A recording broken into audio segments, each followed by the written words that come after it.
Aspect scan. Situation report. Solar cell acoustics detected off the stern. What do we have? Priestess, multiple signals at our rear. Expanding auger array.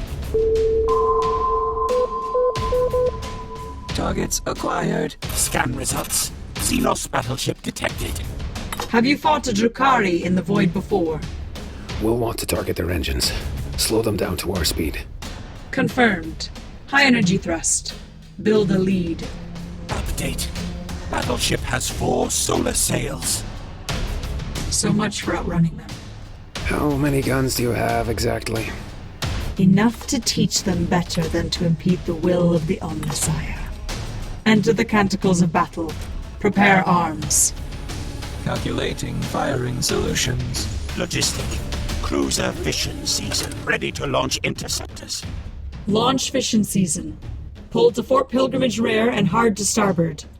Fission season confirmed movement. Update. Lancers in range. Already? Reach out and touch them, Van Rem. Fire at will. The thunder of lances rumble through the ship and my body as the Fort Pilgrimage unleashes holy fire on the approaching targets. The coordinated volley are an unstoppable blast for any craft. Target destroyed. First blood. Priestess. Pulling no punches. What of the battleship? Update. Out of range. No movement. It bides its time. Priestess. Short-range craft detected. Bombers or boarding action? Scanning. Alert. Bombers identified. Accelerate gravimetric coils. Ready the Nova Cannon. You don't have enough energy for ship-to-ship and anti-fighter countermeasures, do you? It's a feint. Short range nearing proximity line. Suggest course. Ahead full. Assume Castle Fortificus. Fort Pilgrimage. Full turn. Face them. Update. Gravimetric coils prepared. Hold. Heironomyia moves to the captain's chair and cables pour out of her spine crest. She locks directly into the Fort Pilgrimage and takes in a deep breath as the data begins to surge through her. Xenos and their parlor tricks. Witness our mastery of the cosmos. Bombers breaking off. Remember that antique you found, Theolen? The pistol? Yeah. Let me introduce you to its predecessor. Confirmation. Solution good. Light speed launch. Firing. The ship quakes as a warhead is punched from its cannon at light speed. With the force of several plasma bombs, it detonates in the face of the Xenos cruiser. Tactical. Report. Target shields breached. Target shields breached. Targets venting oxygen. An impossibly accurate hit. The Fort Pilgrimage is owning its own until... Alert. 2 new targets. Gunwale. Fast moving. Xenos. Second squadron we didn't even see were there. Logic. Battleship provided silent running field. Switch to turrets! Priestess. Multiple contacts detected. Alert. Bombers screening new targets. New fighters detected. Lances returning fire. Shields holding. Where's the battleship? Update. Nearing 401X, 107Y. They're almost on top of us. A hail of signals start pinging their sensor array. High energy turn! Evade! Multiple torpedoes detected. 18, 19, 22. Priestess, it's a wall. Volley incoming. Warning. Probability of detonation high. The eye of the Omnissiah is upon us. Bombers destroyed. Shield at 30%. Perfectly timed. I'll give them that. Enable countermeasures. Calculation. Escape window shrinking. I second that. We need to run. Don't you dare! I will not roll over and run from my enemies. Do you question my resolve? You have your orders. Enable countermeasures. Priestess, battleship in range. Torpedoes released. Signal priority high. Classification. Near cyclonic. Blast shields begin to close down around the ship. Emergency lighting turns on. Protocol breach. Scrambling frigates. Moving to ramming speed. I did not approve that order! Regrets. Establishing torpedo screen logical response. Andosterios, I will slave your mind into compliance! Update. Frigates reaching point of... Not an acceptable sacrifice. Machine spirit of fort pilgrimage outweighs human capital. Those are my faithful. Dropship was faithful. You can't save them! Only the machine is eternal. This is not a committee! The frigates launched from the pilgrimage intercept the torpedoes, and their signals are wiped from the array as they sacrifice themselves. Heironomyia's face turns from horror to anger. I will expel these creatures from the galaxy! The armrests of her chair begin to bend under her grip. System failsafes disabled. Plasma chambers overheating. Crush them! Priestess, wait! They're too close, right? The Dark Eldar won't dare go near the warp! They'll fear for their souls! Stage a jump! Her face twists into a bitter glare, and she looks through me, weighing the options. A dangerous gamble, Theolen. We're surrounded! Force them to mid-range before another torpedo launch! Do it! I hop into one of the Hellman chairs and begin to boot up. The jeller field starts up, breathing the ship in a protective anti-warp coating.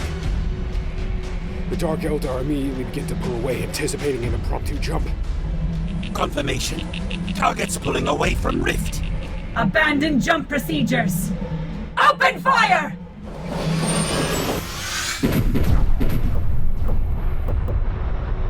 Contact. Targets destroyed. Second torpedo launch detected. Collision imminent in 5, 4, 3, 2, 1.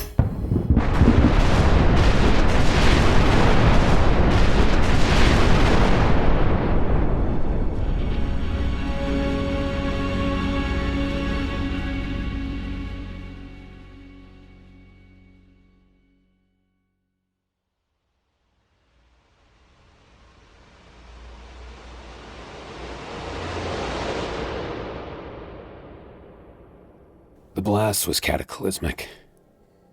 A world-ending impact, targeted right at our hull.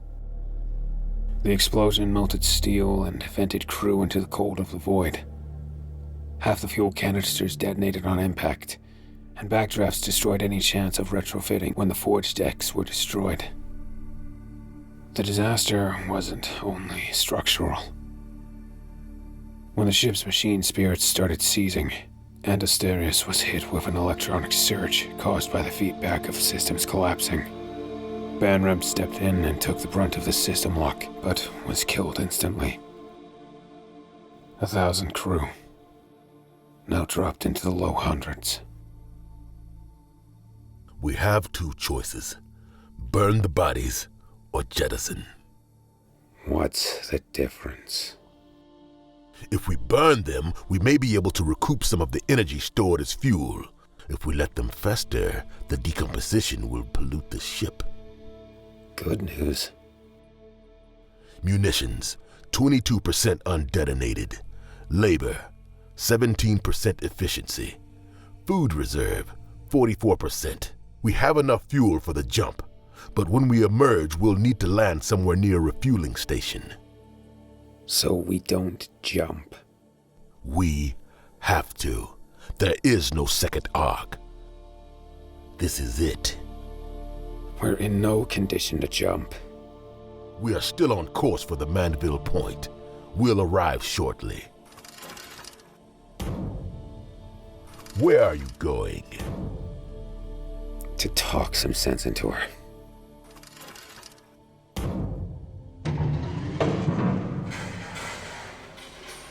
I walk through the manufactorums of the ship. Some of the decks are in a complete blackout. Hundreds of corpses have been laid down in rows before the forge. What they must have been thinking when it all happened. I make my way down to the foundries of the ship. The workers pour minerals into compactors and engines that do who knows what. Some convoluted fusion process, I guess.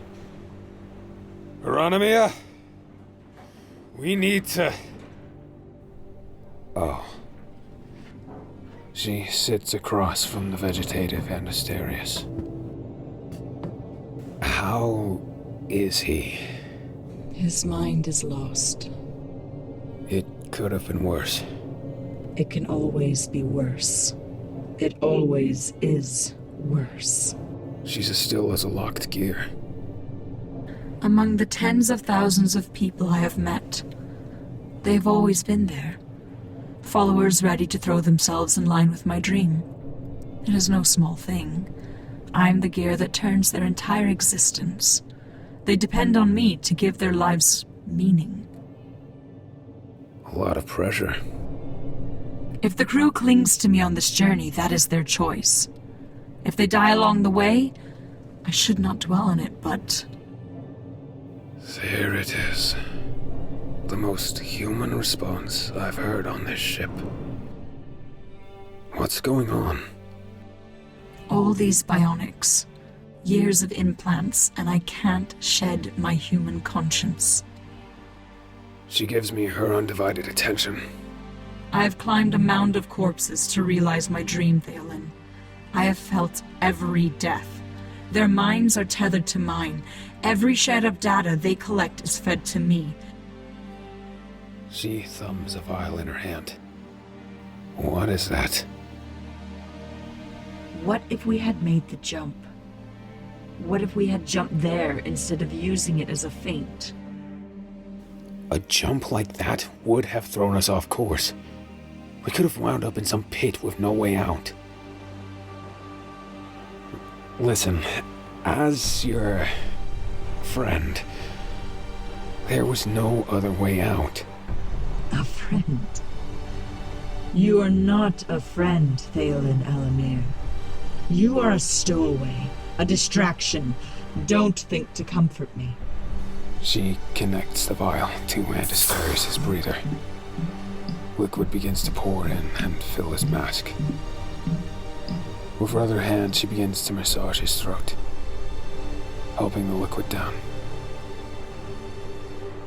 Her eyes never leave his. She clenches her jaw as his takes down the chemicals. He doesn't tremble. He doesn't react. He just fades away. The flesh is weak. She nods, and we stand and watch the thralls shovel the ore. We don't say another word for some time.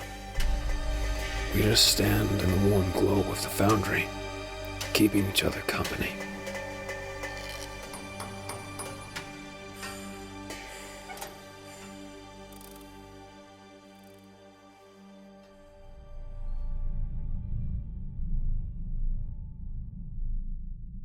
We break away from the world and head off into the void. We limp to the Mandeville point, with supplies falling even lower. I try to work up the courage to tell Heironomyia again that we need to stop. But I know she won't. Instead, I pack my bag and commandeer one of the few surviving dropships.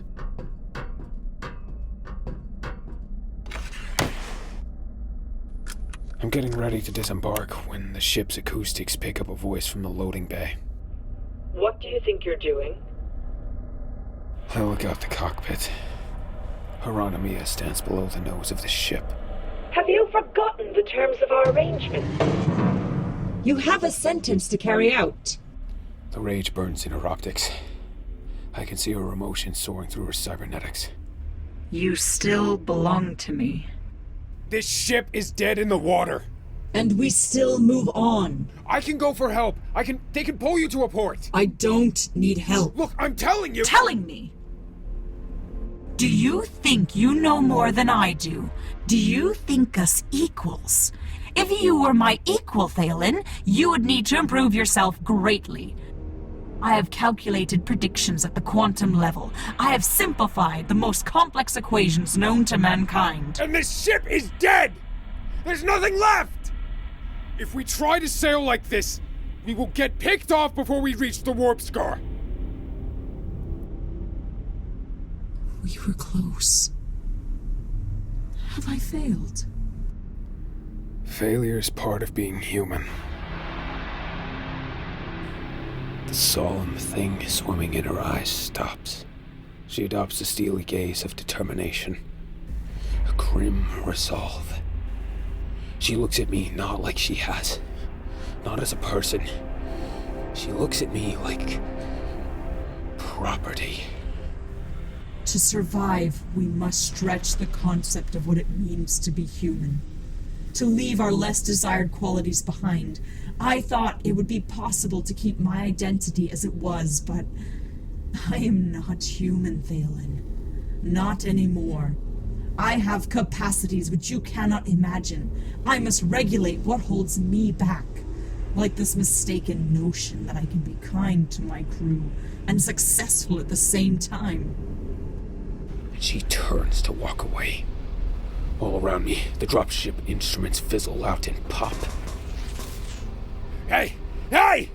Turn it back on! Turn it back on!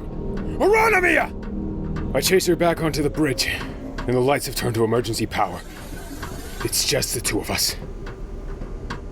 Heironomyia, we need to... What's all this? She takes to the captain's seat. Tubes from the ship feed into her carapace. To become like I am, do you think I was a weak human? I carry the weight of the dead on my shoulders. I will honor every one of them by achieving my dream. The screens around her light up. Text rolls along their feeds. JF-59 on Aaron 4. Ferinium Vesconte on that frozen outpost. Antipara Rhine. Andosterio Saturn. Banrem Ixos! Jelly field starting. No, no, no! You're not seriously going to jump from here! Step away, Theolen. You can't take the ship into the warp in this condition! It'll tear apart before— I reject your fear and your judgment. I am strong. This ship is strong. Heironomyia, I can get help! Let me off the ship and I promise I'll come back! Her body wheezes and clatters as she leans forward. She runs the whole ship's distance on her back. You've given me an important thing, Theolen. Resolve. The jelly field spottily begins to fill in, breathing the ship around piece by piece. My worst nightmare is coming true. No, this isn't happening! Wait, please, I'll stay! Just think about this for a minute! I will make my humanity but a footnote on this journey. No more mistakes. With this great act, I will be the Archmagos who cross the Cicatrix Maledictum. I will do it myself. Ship. Expand Gellerfield. Jump.